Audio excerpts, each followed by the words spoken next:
Let's take a look now at the standard algorithm for subtraction, or in other words, the standard way that we remember doing this from elementary school.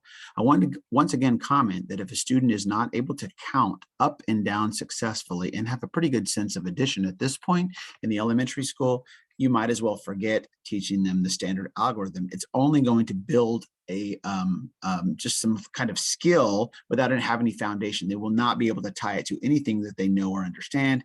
Complete waste of time. Yes, you can plow through it, but it's going to be a waste of time in the long run. We don't want to build math concepts on top of something that is, well, really just not there. I mean, it's just a weak or shaky foundation. We want to first build a solid foundation.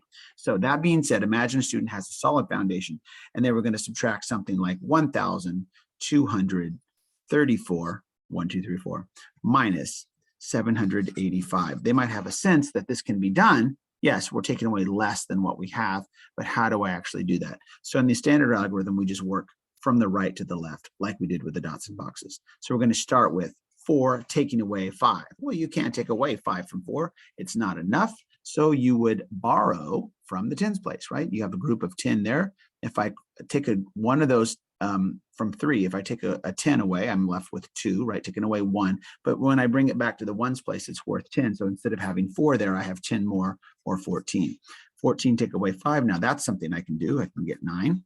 Then I move to the tens place. 2 minus 8. I can't do that. I got to borrow 1 there. And now that 2 becomes a 12. 12 minus 8, I can do that. That becomes a 4. And then here's a funny one. You don't really get any advantage by borrowing. You can actually read this as 11 minus 7.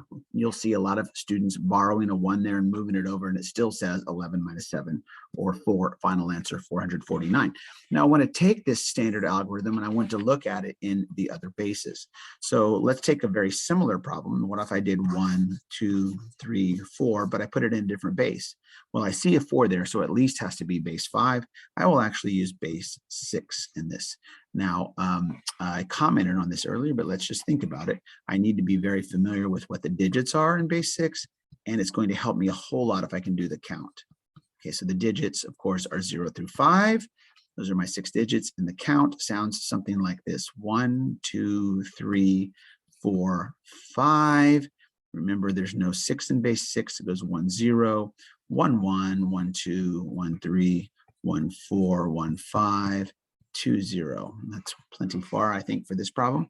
Let's take away from this another base 6 number. I'm going to use 4, 5, 3, base 6. Starting in the ones place, this time, you see a little gift there. It's just 4 take away 3. I can do that. 4 take away 3 would be 1.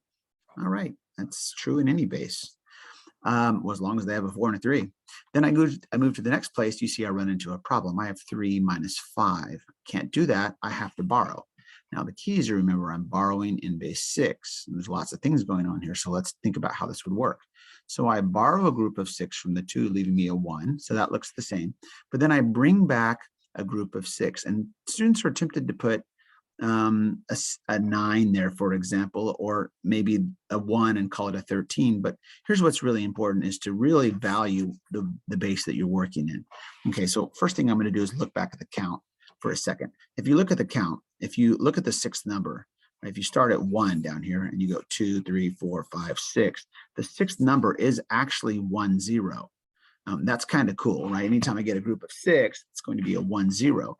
So I am borrowing a 6, but remember, there's no 6 in base 6. There's only goes 0 through 5. I'm really going to borrow a 1, 0. So I'm going to try and honor the system that I'm working in. So the way I would write that down is I would think of, okay, I borrowed 1, and when it comes back, it's going to be a 1, 0, but there's already 3 there. That would make it 1, 3. Now that's a little dangerous because the student might think, oh, look, 13 minus 5. No, no, no, no. It's 1, 3 minus 5. Look at your list. 1, 3 is not the 13th number in base 6, right? It's right there. And if we're going to take away 5, we can come backwards in the list. We can count backwards. 1, 2, 1, 1, 1, 0, 5, 4. That's 5 numbers back, right? 1, 2, 3. 1, 2, 3, 4, 5. We got it. So that means 1, 3 minus 5 lands us on 4. Okay, great. Then I go to the next place value, 1 take away 4. I can't do it. I got to borrow the 1 that's there. And we could also think about this as 1, 1, not 11. Got to be careful. Go into the list, 1, 1. All right, there it is on the list. If I need to write it out and count backwards, that's fine. If I can do it in my head, that's fine as well. 1, 1 minus 4 would sound like this. Okay, I'm going to have 1, 1 in my head. I'm going to take away 4 on my fingers. 1, 0, 5, 4, 3. All right, I took away 4. So I'm going to be landing at 3. All right. Hopefully that's making sense as well.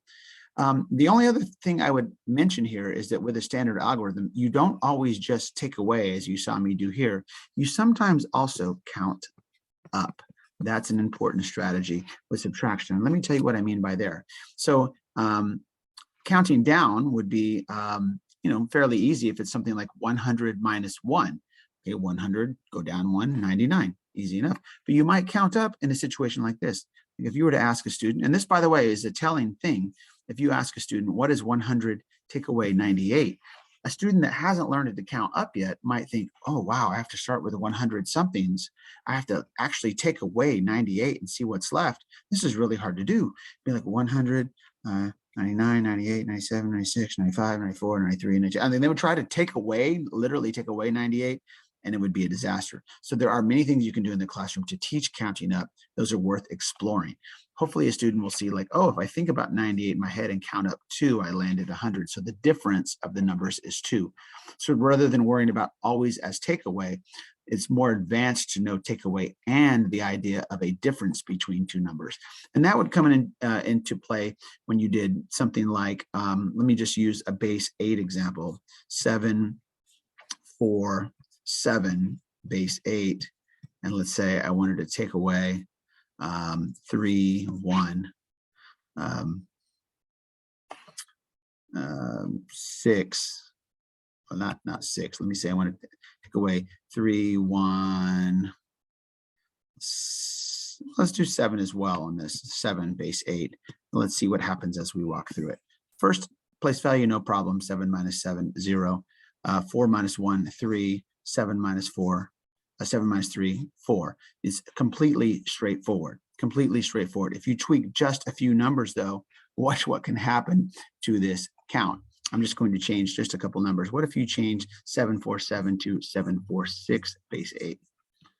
And you leave this as 317 base 8. Well, suddenly you can't do 6 minus 7. So if you do the standard algorithm of borrowing, this number becomes 16. So you could do two things. 1, you could start at 16, count down 7 and get the answer. But 2, you could also count up. It would sound something like this.